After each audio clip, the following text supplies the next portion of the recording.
Neat JEE విద్యార్థులకు శుభవార్త. IIT medical entrance లో ర్యాంకులు సీట్లు సాధించేందుకు Kota digital study material WhatsApp ద్వారా పొందండి. WhatsApp number 9849016661.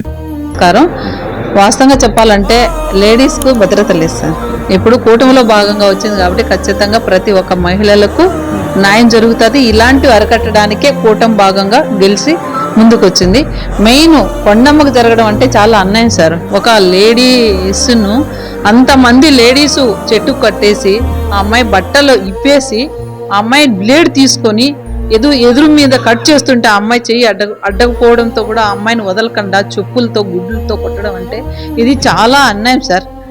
పోలీస్ డిపార్ట్మెంట్ ఉంది సార్. ఎస్ఐ గారు ఏం చేశారంటే ఆ అమ్మాయి వెళ్ళింది కంప్లైంట్ ఇవ్వడానికి, సరైన స్పందన లేకపోవడం ఎస్ఐ గారు, వీరవల్లి ఎస్ఐ గారు. తర్వాత ఇప్పుడైతే మాకు ఈ సీఏ గారు వచ్చి రెస్పాండ్ అయ్యారు సార్. సీఏ గారికి అయితే థ్యాంక్స్ చెప్పుకోవాలి. ఎందుకంటే ఒక లేడీకి ఇలా జరిగిందంటే సీఏ గారు వచ్చారంటే ఎస్ఐ గారు ఎందుకు రెస్పాండ్ కావడం లేదు సార్? అది ఎందుకు అలా చేస్తున్నారో సార్ మాకైతే అర్థం కాని విషయం. ఇంకా వైసీపీ ప్రభుత్వం ఉండాది, మేము ఆ పాలనలోనే ఉండామనుకుంటున్నారేమో. ఇది చాలా తప్పు సార్. ఎందుకంటే ఒక ఆడది సార్, ఏ సమస్యలు ఉన్నా ఆడది ఎందుకు పోతారు సార్ స్టేషన్కి? ఎస్ఐ గారు రెస్పాండ్ కావాలి. ఎందుకు కాడు? ఒక ఆడది బట్టలంతా బ్లడ్ అంతా బట్టలతో సహా పెరికేసి ఓన్లీ బ్రాతోనే సార్ నిలబెట్టే అమ్మాయిని బ్లేడ్తో కోస్తుంటే ఇదే మీ సొంత ఇండల్లో లేడీస్కి జరిగితే మీరు సైలెంట్గా ఉంటారా? ఎస్ఐ గారు ఎందుకు కేసు కట్లా? అసభ్యకరంగా అమ్మాయిని మాట్లాడి పంపించాల్సిన అవసరం ఏమొచ్చింది ఎస్ఐ గారు? న్యాయం అన్యాయం ఎందుకు పోలీస్ స్టేషన్ ఉంది? న్యాయం చేయడానికే కదా. అలాంటప్పుడు ఇంత అన్యాయం జరిగింది. మీ వీడియోలు మొత్తం ఉన్నాయి. కానిస్టేబుల్స్ కూడా అక్కడ నిలబడుకొని ఉన్నారు. మీరు నిలబడుకొని సినిమా చూడడానికి వచ్చారా ప్లేస్లోకి? అంత అన్యాయం జరుగుతుంటే వాళ్ళందరినీ మిమ్మల్ని ఎందుకు దండాగించలా? కావాలంటే వీడియోలతో సహా ఉన్నాయి సార్, మీకు చూపిస్తాను. మీడియా మొత్తంగా చెప్తున్నా, వీరవల్లి ఎస్ఐకి మరీ చెప్తున్నాను, ఇవి మానుకొని ప్రజలకు న్యాయం చేయండి. ఇలాంటి ఎస్ఐస్ మాకు కావాలి. ఇలాంటి ఎస్ఐస్ అయితే, ఇలాంటి వాళ్ళు వర్క్ చేసే వాళ్ళైతే మాకు అవసరం లేదు. వాస్తవం సార్, అతని పేరు మల్లూరు అనే అతను ఎంత దౌర్జన్యంగా ఆ అమ్మాయి బట్టలు లోపలకు పోయి రూములో లాక్ చేసుకొని ఉంటే ఒక 10 మంది కలిసి అతను ఆ వైసీపీ నాయకుడు అందరూ కలిసి బీగాలు పగలగొట్టి ఆ అమ్మాయిని బట్టలు ఇప్పేసి కొట్టి బయటకు వచ్చి అక్కడ ఉండే లేడీస్కి ఏమని చెప్పాడంటే కుసిమారంట సార్. ఇది ఎంత అన్యాయమో చెప్పండి.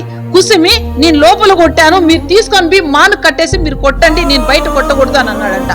అలాంటి వాళ్ళకు ఎస్ఐ గారు ఎందుకు మద్దతు ఇస్తున్నారు చెప్పండి? మీడియా ముఖంగా నేను ఎస్ఐ గారికి ఒకటే అడుగుతున్నా, లేడీస్ కి మీరు మంచి న్యాయం చేయనప్పుడు ఎందుకు సార్ మీరు ఈ డ్యూటీ చేస్తున్నారు? ఇది దారుణం కదా. అమ్మాయికి అయితే న్యాయం చేయాలి సార్. మీ జనసేన పార్టీ తరఫున అయితే మేము అమ్మాయికి న్యాయం జరిగేంత వరకు ముందు ఉంటాం సార్. అతని పేరు వైసీపీ నాయకుడు సార్. అతని పేరు నాకు వాస్తవంగా అయితే నేను మొత్తం వీడియోలు చూశాను. మలోహర ఏదో పేరు ఉండదు సార్. మలుగురు అనే వ్యక్తి సార్, వైసీపీ నాయకుడు. తన అక్సా ఉండబట్టే లేడీస్ అందరినీ అమ్మాయిని కొట్టారు. వీరవల్లి మండలం శికారుపల్ల ఉండే ఆడవాళ్ళకైతే చాలా వరకు భయం లేదు. పోలీసులు అయితే శ్రద్ధ తీసుకొని వాళ్ళందరికీ భయం పెట్టాలి సార్. షికారిపాలెంలో చిన్ని అలియాస్ కొండమ్మ అనే మహిళ పట్ల చాలా అమానుషంగా ప్రవర్తించిన వారి మీద మాకు సమాచారం వచ్చింది. ఈ సమాచారం వచ్చిన వెంటనే పోలీసులు ఎవరైతే ఈ అఘాయిత్యానికి పాల్పడ్డారో ముఖ్యమైన 4 కస్టడీలో తీసుకున్నాం. ఇంకా 3 ఉన్నారని చెప్పి మాకు ఫిర్యాదు నుంచి సమాచారం వచ్చింది. వాళ్ళని కూడా మా కస్టడీలో తీసుకుంటున్నాం. ఇమీడియట్లీ కేసు కట్టి వాళ్ళందరూ కూడా రిమాండ్ చేయడం జరుగుతుంది. చట్ట ప్రకారము ఏ సెక్షన్లు అయితే ప్రకారం వాళ్ళు చేసిన నేరానికి పాల్పడినారో వాటి మీద ఖచ్చితంగా ఈరోజు వాళ్ళని కేసు కట్టి వాళ్ళని రిమాండ్ చేయడం జరుగుతుంది. సార్, భాస్కర్ కంప్లైంట్ ఇస్తే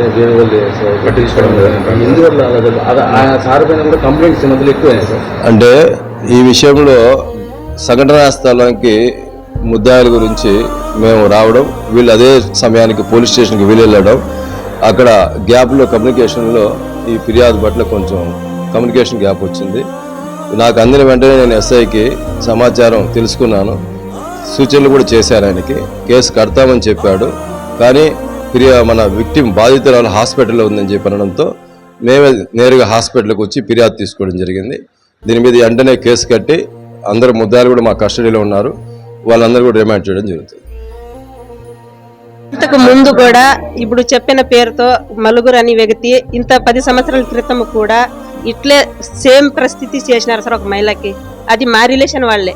అది ఆమె పేరు లక్ష్మీదేవి. 10 సంవత్సరాల క్రితము సేమ్. ఇది రెండోది సార్ ఇప్పుడు జరగడం ఆయన వల్ల. మాకు ఊర్లో ఇట్లా పదే ఇట్లా చేస్తూ ఉంటే మాకు లేడీస్ కి రక్షణ లేకుండా పోతుండేది. వాళ్ళు లేడీస్ తో సహా చిన్న పిల్లలతో సహా రౌడితనం చేస్తున్నారు సార్. వాళ్ళకి కఠినమైన చర్యలు తీసుకోవాలని ప్రతి ఒక్క అధికారులకి నమస్కరించి చెప్తున్నాను సార్. దేనివల్ల అది వాళ్ళకి తెలియాలి సార్. అది దేనివల్ల, అది కసి వల్ల చేస్తున్నాడో ఏమో మాకు అర్థం కావడం లేదు సార్. ఏ ఒక్క చిన్న విషయం కానీ, ఒక నీళ్లు విషయం కానీ, ఒక ఏ విషయంలో కానీ ఆయనే దౌర్జన్యం చేస్తారు. వాళ్ళు ఫ్యామిలీ వాళ్ళే దౌర్జన్యం చేస్తారు. అట్లా అన్యాయంగా కొడతారు. ఒక లేడీస్ అని చూడకుండా అట్లా మాట్లాడతారు. విచిత్రంగా మాట్లాడతారు.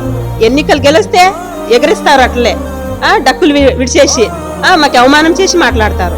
చాలా దారుణంగా మాట్లాడతారు సార్. ఇది అయితే ఈ విషయంలో అయితే కఠినమైన చర్యలు తీసుకొని మాకు రక్షణగా, మాకు షికారిపాలెం లేడీస్లకే రక్షణ కావాలి సార్. మాకు